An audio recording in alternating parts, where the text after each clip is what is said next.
欢迎来到新兴消息频道，请订阅频道，所以大家不要错过当天最热门的新闻。我们今天的时事通讯包括以下内容：芒果首播，王鹤棣、李沁领衔主演《咸鱼飞升》，咸鱼救世主，反套路剧情，值得一看。芒果首播在即，王鹤棣、李沁领衔《咸鱼飞升》，当躺平咸鱼被迫拯救世界，反套路仙侠能走多远？在仙侠剧集长期被三生三世虐恋循环天选之子一路开挂占据的当下，一部名字就自带反骨的剧集正在悄然撬动观众的期待值《咸鱼飞升》。这部由王鹤棣、李沁领衔主演的种田修仙题材剧，自官宣起就频繁登上热搜。从演员配置到世界观设定，从制作规格到宣发方式，都释放出一个清晰信号，他不想按仙侠老路走。《咸鱼飞升》于2025年9月26日正式杀青，距离播出尚有10日，却早已积累起稳定讨论度。原因并不复杂，却很真实。一方面是观众对套路仙侠的疲劳值已经拉满，另一方面是咸鱼修仙这个核心设定本身就踩中了当代观众的情绪点。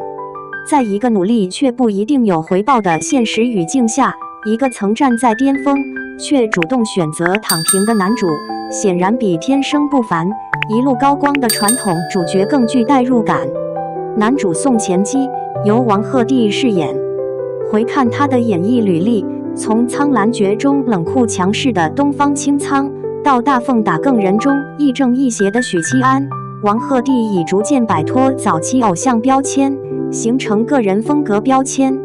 而宋钱基是一次明显的反向塑造，他前世是修真界顶级强者，却在登临高位后发现自己不过是天道运转中的消耗品。这种认知上的崩塌远比战败更残酷。重生之后，他拒绝热血叙事，拒绝逆天改命，只想找个地方种地、养鸡、晒太阳，安安静静当一条不惹事的咸鱼。一句劝人修仙，祖坟搬迁，直接把修真世界的虚伪戳了个对穿。不少网友评价，这不是修仙，是修心。也有人调侃，宋钱基像是被职场 PUA 过的修真社畜。双引号。女主妙烟由李沁出演，被设定为修仙界第一美人。如果只看标签，似乎并不新鲜。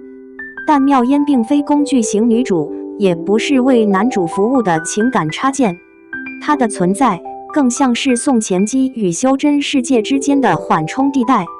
李沁的优势在于稳定与克制，从《庆余年》的林婉儿到《白鹿原》的田小娥，再到《楚乔传》的袁纯，她擅长在人物命运中找到情绪的支点，而非靠外放情绪抢戏。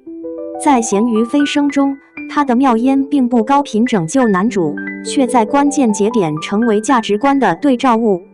这种设定也让大男主无 CP 的结构显得不空洞。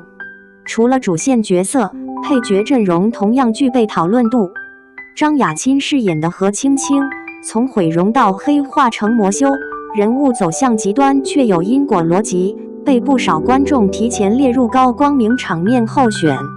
汪铎延续其病娇戏优势，气质贴合灰色角色，荣梓杉、夏梦、吴希泽、叶盛嘉等年轻演员则为群像线注入活力。这也是导演丁黑的强项所在，让每个角色都像活人，而不是背景板。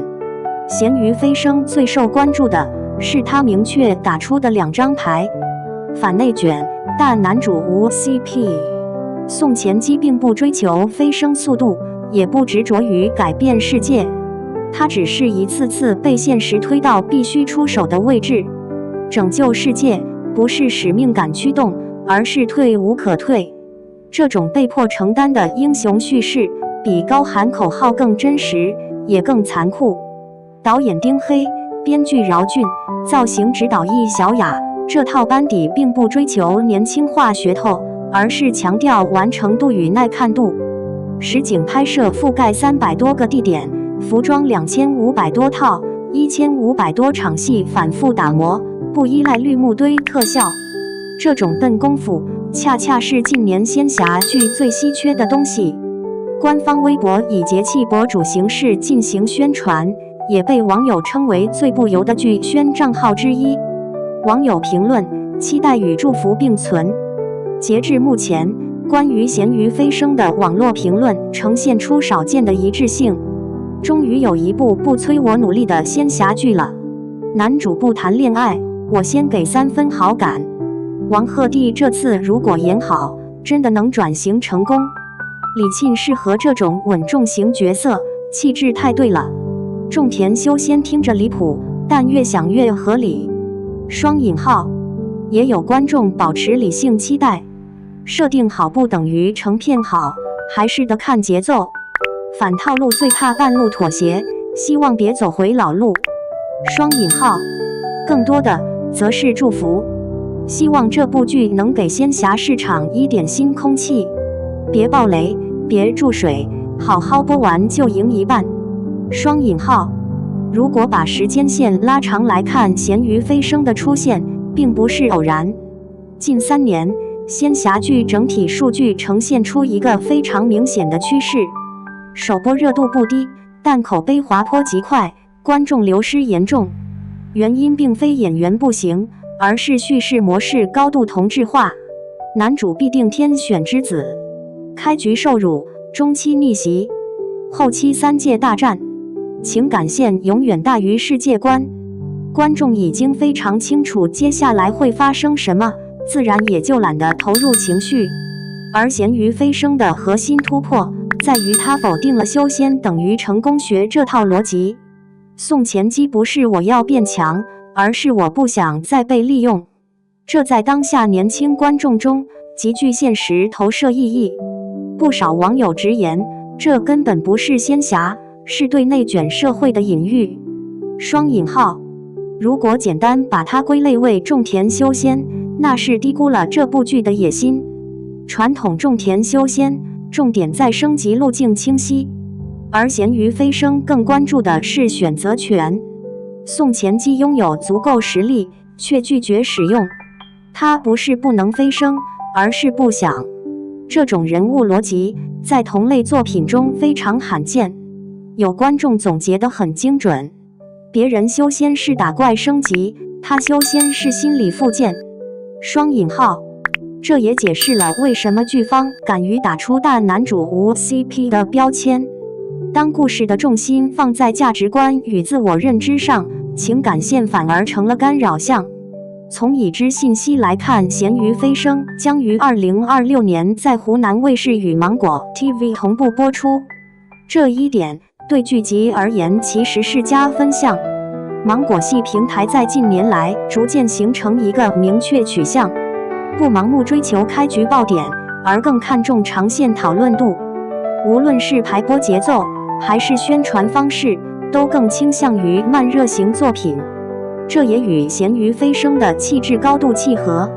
如果这部剧真按传统仙侠的方式营销，反而会显得格格不入。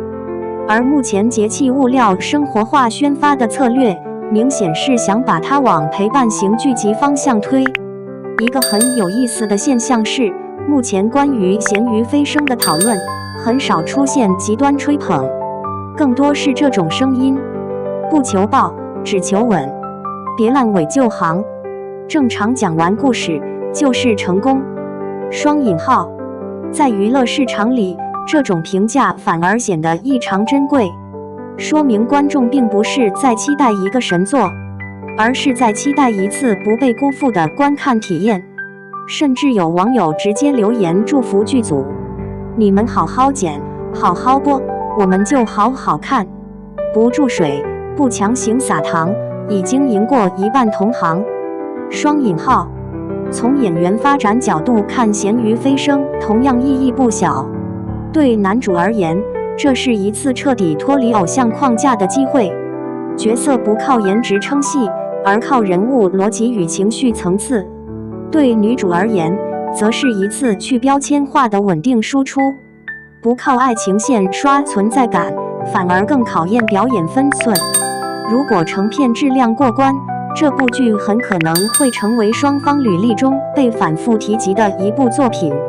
结语：也许它不会封神，但值得出现。